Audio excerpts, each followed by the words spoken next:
Hi friends, welcome back to my channel. నేను మీ సాయి ప్రసన్నాని. ఈరోజు మన ఛానల్లో కార్తీక పురాణం 18వ అధ్యాయం గురించి తెలుసుకుందామండి. అంతకంటే ముందుగా మన ఛానల్ని ఎవరైనా ఫస్ట్ టైం చూస్తున్నట్లయితే ప్లీజ్ సబ్స్క్రైబ్ చేసుకోండి. ఓం కార్తీక దామోదరాయ నమః. ఇది శ్రీ స్కాంద పురాణ అంతర్గత కార్తీక మహత్యమందలి 18వ అధ్యాయ ప్రారంభ. కర్మఫల వివరణ. ఓ మునీంద్ర, మీ దర్శన భాగ్యం వల్ల నేను ధన్యుణ్ణయ్యాను.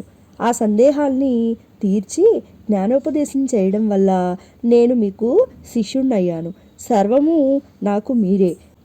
ఏ పూర్వపుణ్యం వల్లనో మీ దర్శన భాగ్యం నాకు కలిగింది. కాకపోతే మహాపాపాత్ముడైన నేను మొద్దుబారిన మూడువలే ఉండవలసిన వాడిని. ఇదంతా దైవికంగా జరిగిపోయింది. నన్ను శిష్యునిగా చేసుకొని కర్మ ఫలితాన్ని గురించి చెప్పమని వేడుకుంటున్నాను అని ఆ పురుషుడు వినయంగా అంగీరసుడిని ప్రార్థించాడు. అంగీరసుడు వాని కోరికను మన్నించి కర్మఫలాన్ని వివరించసాగారు.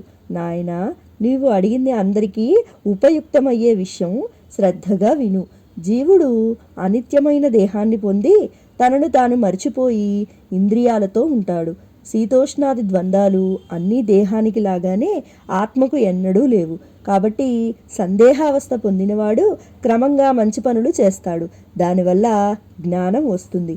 ఆ జ్ఞానం వల్ల ఆత్మజ్ఞానం కలుగుతుంది. సర్వాది సర్వకర్మలు నీలో ఉంటాయి. దేహి అయినవాడు విధి చొప్పున కర్మల్ని బాగుగా ఆచరించాలి. స్నానరహితమైన కర్మ ఏనుగు మృంగిన వెలగపండు వంటిది అవుతుంది.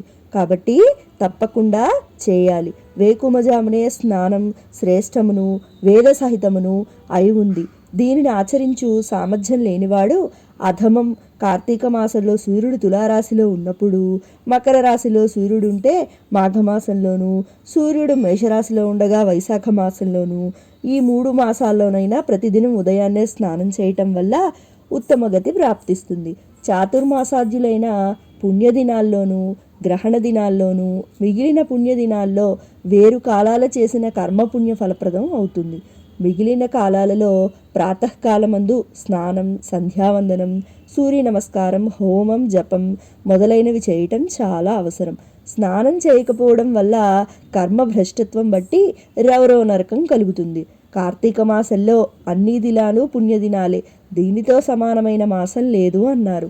ఆ మాటలు విన్న ఉద్భూత పురుషుడు మునితో, మహాత్మా, తమరింతకు మునుపు ప్రస్తావనలో చాతుర్మాసాలను ఉదాహరించారు.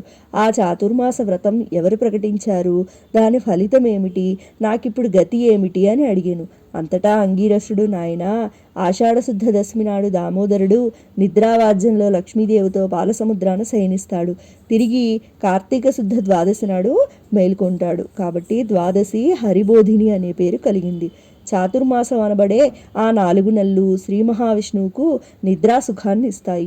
కాబట్టి ఆ 4 నెలలను సత్యస్వరూపుడైన శ్రీమన్నారాయణ్ణి ఆరాధించేవారు పరమపదం పొందుతారు. ఆ కాలంలో చేసిన పుణ్యకర్మలు సార్థకమవుతాయి. దీనికి ఉదాహరణగా పూర్వం నాకు హరి చెప్పిన కారణం చెప్తాను, విను అని చెప్పారు.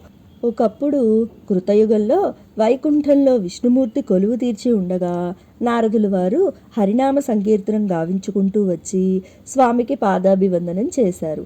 విష్ణు భగవానుడు చేరునావంతో ఏమీ తెలియని వాని వలె అన్ని చోట్ల అందరూ క్షేమమేనా అని అడిగారు. దానికి సమాధానంగా నారద మహర్షి, ఓ భగవాన్, వేద మార్గాన్ని విడిచిపెట్టిన వాళ్లను చూశాను. కొందరు మునులు మానవులతో కలిసి తమ విద్యుద్ధర్మాన్ని మర్చిపోయారు. వారికి మోక్షం ఎట్లా కలుగుతుంది? కొందరికి భక్షాభక్ష నివేచనం లేదు. కొందరు సదాచార సంపన్నులు అయినప్పటికీ కొందరు పరనిందా నక్తులయ్యారు. వారందరినీ రక్షించు, ఏదో ఉపాయంతో వీరికి మేలు చెయ్యి అని కోరాడు. శ్రీమన్నారాయణుడు లక్ష్మీ సమేతంగా గరుడ వాహనంపై భూలోకానికి వచ్చారు. వేల కొలది ఋషులుండే ప్రదేశాన వృద్ధ బ్రాహ్మణ రూపంలో తిరుగుతుండగా కొందరు బ్రాహ్మణోత్తములు అతిథి పూజలు చేశారు. కొందరు చేయరాని పనులు చేయసాగారు. వారందరినీ చూసిన శ్రీ విష్ణువు వాళ్లకు తరుణోపాయం ఆలోచిస్తూ నిజ రూపం ధరించి ఋషి మండపానికి వచ్చారు. సిద్ధులు మొదలైన పురుషులంతా శిష్య మిత్ర పుత్ర కళత్రాదులతో కూడి తమ ఆశ్రమానికి విచ్చేసిన శ్రీ మహావిష్ణువుని దర్శనం వల్ల సంతృప్తి పొంది ఆ పరమాత్ముని పాదాలకు నమస్కారాలు చేసి అనేక విధాల స్తుతించారు. ఇది శ్రీ స్కాంద పురాణాంతర్గత కార్తీక మహత్యమందలి 18వ అధ్యాయం సంపూర్ణం.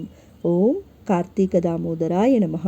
ఈశ్వరుని కృపాకటాక్షలు మనందరిపై ఎల్లవేళలా ఉండాలని మనస్ఫూర్తిగా కోరుకుంటున్నానండి. సర్వే జనా సుఖినో భవంతు, సర్వే సృజన సుఖినో భవంతు. ధన్యవాదాలు.